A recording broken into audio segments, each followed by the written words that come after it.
Hello and welcome watchers for another video on my YouTube channel. Today we are going to talk about Seiko SKX009. Well, probably there are hundred of reviews already of this watch, but I wanted to share mine.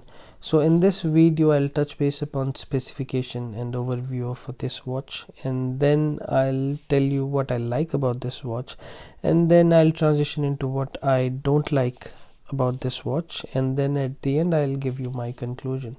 So anybody who is looking to get an advice for whether to buy this watch or not, probably my thoughts will help you in making up your mind. So Seiko SKX009, it's an icon in itself. It's a watch, it's a classic which needs no introduction.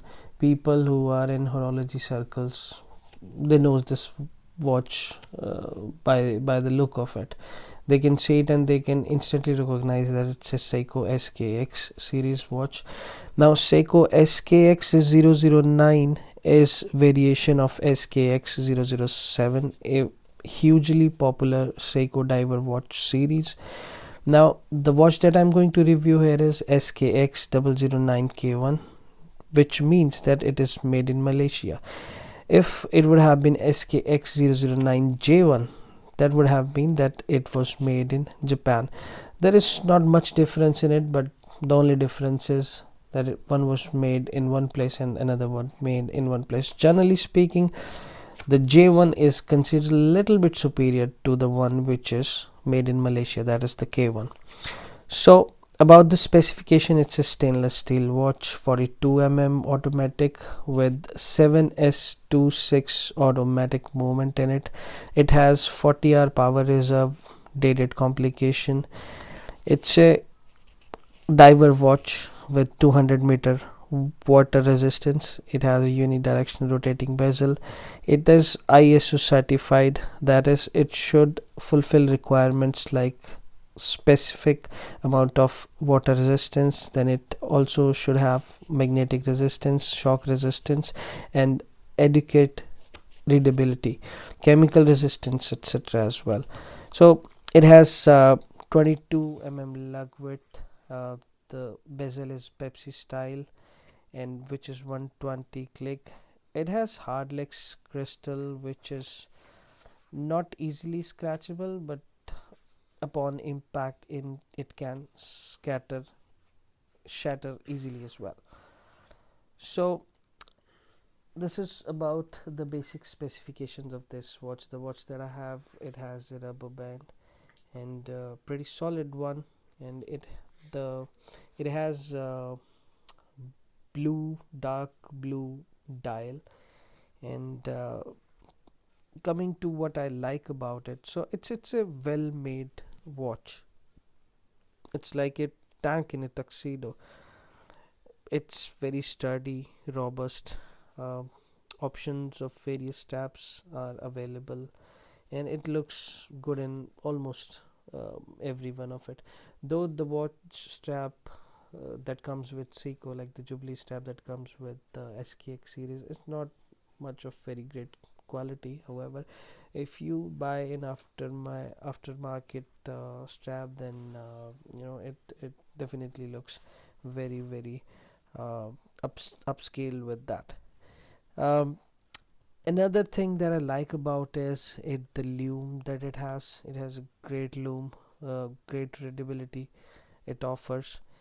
And it's a diver watch, and being a diver watch, it has great lume, because divers, they tend to dive into deep seas where light is not that prominent. So the watch should has to have great lume so that divers can see the time, and not only time, but just keeping in watch to themselves, they can also check how much oxygen is left.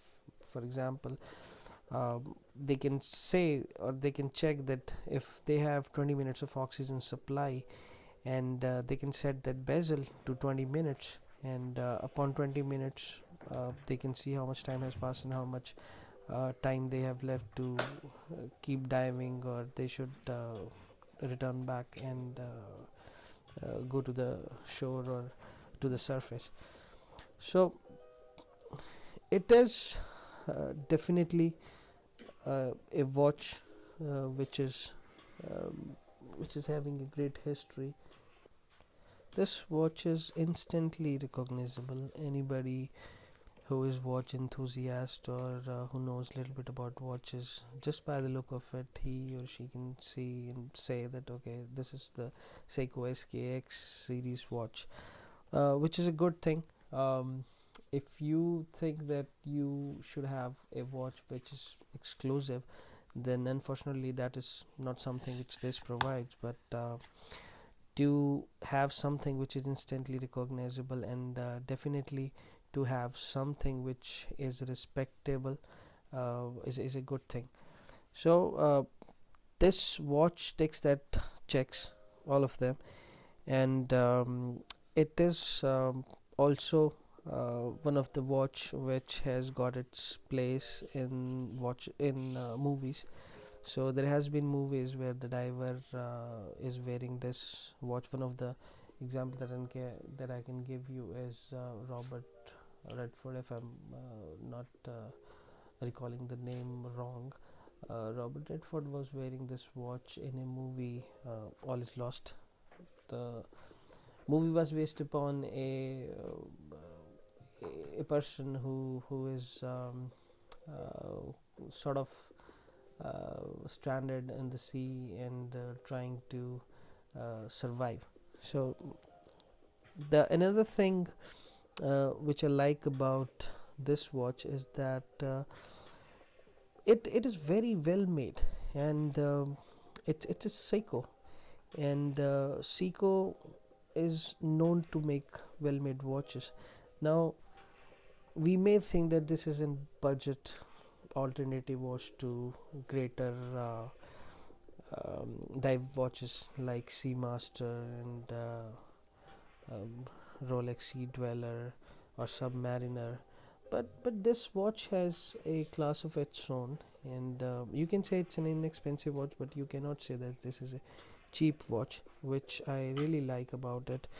The another thing that I like about it is when you turn it back, there is it's not like many of the watches of this price point that there is nothing in the behind. Now this doesn't have an exhibition case back, but it does have a tsunami medallion case back engraved on it. This is basically a Japanese Kanagawa wave. So this doesn't have to be there. I mean, this doesn't serve any purpose, but just for the sake of some artistry, or just for the sake of uh, to make this case back look good, appear good, they have engraved this, which is definitely an added benefit. And this does looks good. And another thing I like about it, which people may or may not agree with me, is this not a very expensive watch. In India, this watch is under 20,000. Now I am saying that 20,000 because when I bought this, and it's been a while, I bought it under that price.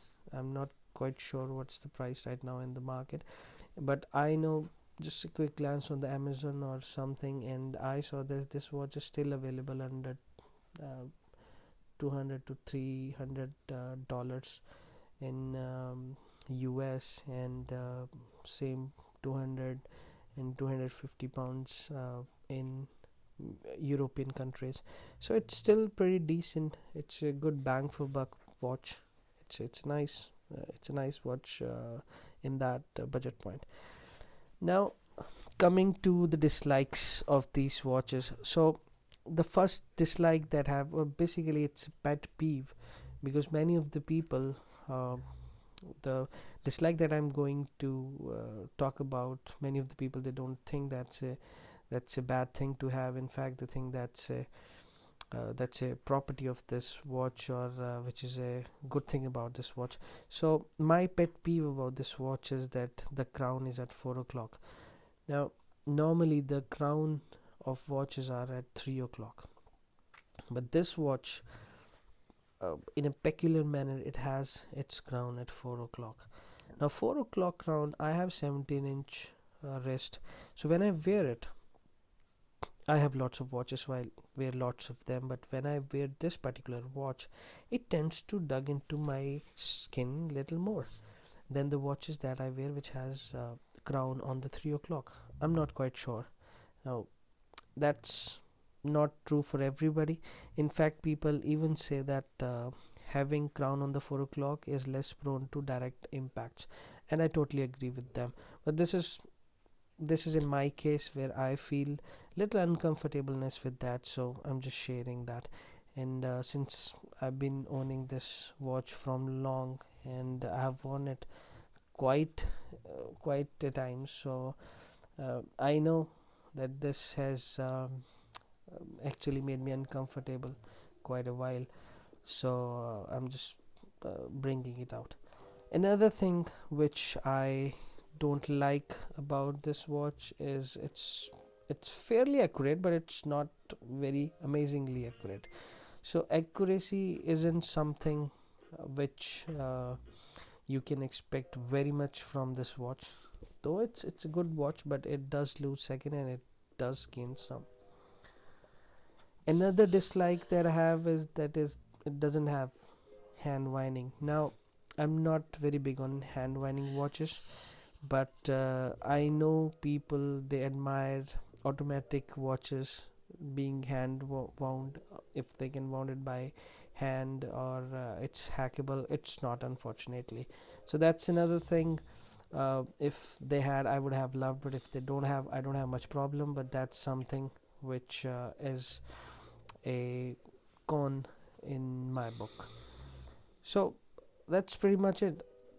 Other than that, I don't think, and yes, no, in fact I do have one. It's not a con, and it's not something which everybody could relate to, but this particular watch, it has rubber strap, and I was trying to put this watch on a NATO strap, and trust me on this one,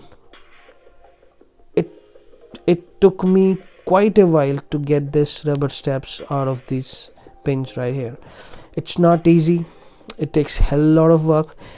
These rubber straps are so hermetically fit in this watch, then it becomes really tough if you don't have the correct tools. For example, I'm not a watchmaker, so I ordered simple tools from Amazon so that I can easily take these straps off and put my NATO strap or some other leather strap on it, and I've done that with a couple of watches, but with particularly this watch, I couldn't do that easily. It was a big deal for me, and it was in fact so big a deal for me that after trying for 1 or 2 times, I thought this is not going to happen. And then once when I wanted to change it to a NATO strap, I had to go to a watchmaker, and he has to use his tools to get these rubber straps out. And in fact, when I was trying to get rubber strap out by myself, the second time when I tried, I ended up bending my tool, and that tool went totally blunt. So that is something, it's sort of experience that I have this watch which I wanted to share.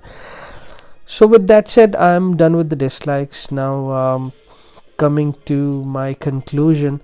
So conclusion is, this is a great watch, and anybody who knows about this or anybody who has worn this can vouch for that, no doubt about it. It's a beater watch.